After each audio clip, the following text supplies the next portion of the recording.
menelusuri konsep dan urgensi Pancasila sebagai ideologi negara. Pertama, konsep Pancasila sebagai ideologi negara. Dalam Kamus Besar Bahasa Indonesia, ideologi didefinisikan sebagai kumpulan konsep bersistem yang dijadikan asas pendapat yang memberikan arah dan tujuan untuk kelangsungan hidup. Ideologi juga diartikan sebagai cara berpikir seseorang atau suatu golongan. Yang kedua, urgensi Pancasila sebagai ideologi negara. Setelah ada menelusuri berbagai pengertian, unsur dan jenis-jenis ideologi, maka terlihat bahwa Pancasila sebagai ideologi negara menghadapi berbagai bentuk tantangan. Salah satu tantangan yang paling dominan dewasa ini adalah globalisasi. Terima kasih. Baik, di sini saya akan melanjutkan pemateri.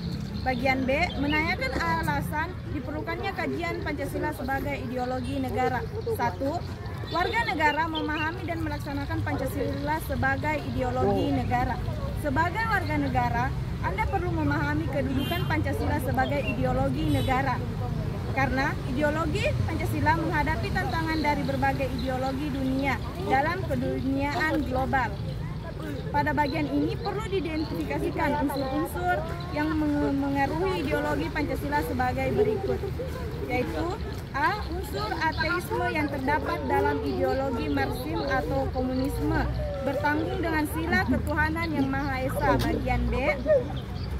Unsur individuisme dan liberalisme tidak sesuai dengan prinsip nilai gotong royong dalam sila keadilan sosial bagi seluruh rakyat Indonesia. Bagian C, kapitalisme yang memberikan kebebasan individu yang menguasai sistem perekonomian negara tidak sesuai dengan prinsip ekonomi kerakyatan. Baik, saya pembawa materi keempat akan membacakan, yaitu penyelenggaraan negara memahami dan melaksanakan Pancasila sebagai ideologi negara. Yaitu perlu diketahui bahwa selain warga negara, menyelenggarakan negara merupakan kunci penting bagi sistem pemerintahan yang bersih dan berwibawa, sehingga aparatur negara juga harus memahami dan melaksanakan Pancasila sebagai ideologi secara negara. Baik, di sini saya akan melanjutkan materi yang bagian C, yaitu menggali sumber historis, sosiologis, politis tentang Pancasila sebagai ideologi negara. Jadi saya akan menjelaskan secara keseluruhan, yaitu Pancasila sebagai ideologi negara Indonesia tidak muncul begitu saja, tetapi merupakan hasil dari sejarah panjang, perjuangan, dan pemikiran kolektif bangsa dengan mengintegrasikan berbagai nilai budaya dan filosofi. Pancasila menjadi dasar yang kokoh bagi kehidupan berbangsa dan bernegara di Indonesia. Pancasila tidak hanya berfungsi sebagai ideologi, tetapi juga sebagai panduan moral dan etika bagi masyarakat Indonesia dalam menghadapi tantangan zaman. Sosiologi Pancasila sebagai ideologi negara terbagi ada 5, yaitu sila ketuhanan yang Maha Esa dapat ditemukan dalam kehidupan beragama masyarakat Indonesia, berbagai kepercayaan dan keyakinan terhadap adanya kekuatan gaib. 2. Sila kemanusiaan yang adil dan beradab dapat ditemukan dalam hal saling menghargai dan menghormati hak-hak orang lain, tidak bersifat sewenang-wenang. 3. Sila persatuan Indonesia dapat ditemukan dalam bentuk solidaritas, rasa setia kawan, rasa cinta tanah air, dan berwujud pada pecinta produksi dalam negara. Sila kerakyatan yang dipimpin oleh hikmah kebijaksanaan dalam permusyawaratan perwakilan dapat ditemukan dalam bentuk menghargai pendapat orang lain, semangat musyawarah dalam mengambil keputusan. Sila keadilan sosial seluruh rakyat Indonesia tercermin dalam sila suka menolong, menjalankan gaya hidup sederhana, tidak menyolong atau berlebihan. Sumber politik Pancasila sebagai ideologi negara terbagi ada 5. Sila ketuhanan yang Maha Esa diwujudkan dalam bentuk semangat toleransi antar negara. Sila kemanusiaan yang adil dan beradab diwujudkan menghargai terhadap pelaksanaan hak asasi manusia di Indonesia.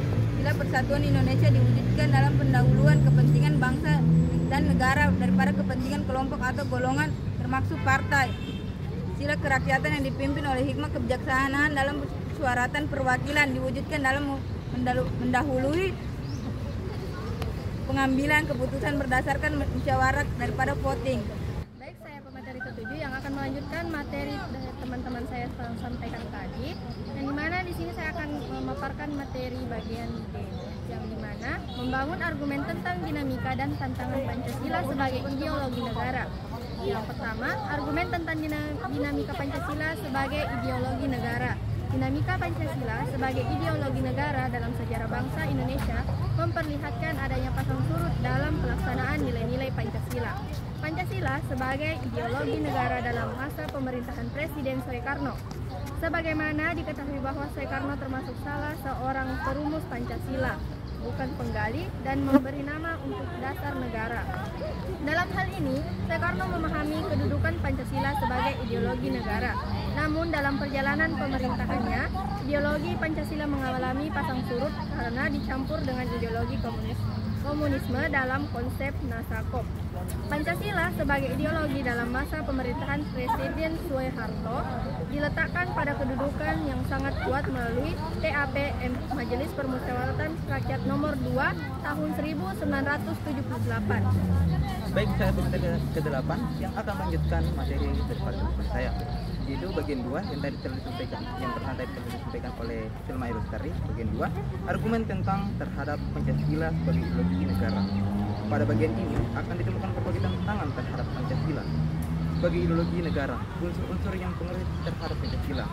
Pancasila sebagai ideologi negara meliputi faktor eksternal dan internal. Faktor eksternalnya adalah pertarungan ideologis antar negara-negara superpower antara Amerika Serikat dan Uni Soviet antara 1945 sampai 1960 yang berakhir dengan bubarnya negara Soviet sehingga mereka menjadi satu-satunya negara superpower. Bagian B, menguatkan isu kebudayaan global yang ditandai dengan masuknya berbagai ideologi asing dalam kehidupan berbangsa dan bernegara karena keterbukaan informasi. C, meningkatnya kebutuhan dunia sebagai akibat pertambahan penduduk dan kemajuan teknologi sehingga terjadi eksploitasi terhadap sumber daya alam secara masif. Dampaknya konteksnya adalah kerusakan lingkungan seperti banjir, kebakaran hutan. Adapun faktor internalnya meliputi hal-hal sebagai berikut. Bagian A, pergantian rezim yang berkuasa melahirkan kebijakan politik yang berpotensi pada kepentingan kelompok atau partai sehingga ideologi Pancasila sering terabaikan. Bagian B, penyalahgunaan kekuasaan termasuk korupsi mengakibatkan rendahnya kepercayaan masyarakat terhadap rezim yang berkuasa sehingga kepercayaan terhadap ideologi menurun drastis. Baik, saya akan melanjutkan materi yang telah disampaikan oleh teman saya. Saya pembawa materi ke-9. Mendeskripsikan esensi dan urgensi pendidikan Pancasila untuk masa depan. Menurut penjelasan pasal 35 ayat 3 Undang-Undang Republik Indonesia nomor 12 tahun 2012 tentang pendidikan tinggi, yang dimaksud dengan mata kuliah pendidikan Pancasila adalah pendidikan untuk memberikan pemahaman dan penghayatan kepada mahasiswa mengenai ideologi bangsa Indonesia. Dengan landasan tersebut, Ditjen Dikti mengembangkan esensi materi pendidikan Pancasila yang meliputi 1. Pengantar perkuliahan pendidikan Pancasila. 2. Pancasila dalam kajian sejarah bangsa Indonesia. 3. Pancasila sebagai dasar negara. 4. Pancasila sebagai ideologi negara. 5. Pancasila sebagai sistem filsafat. 6. Pancasila sebagai sistem etika. 7. Pancasila sebagai dasar nilai pengembangan ilmu. Baik, saya akan melanjutkan materi yang telah dibacakan oleh saudara Rasya, yaitu apakah Anda mempunyai cita-cita yang harus dicapai di masa yang akan datang?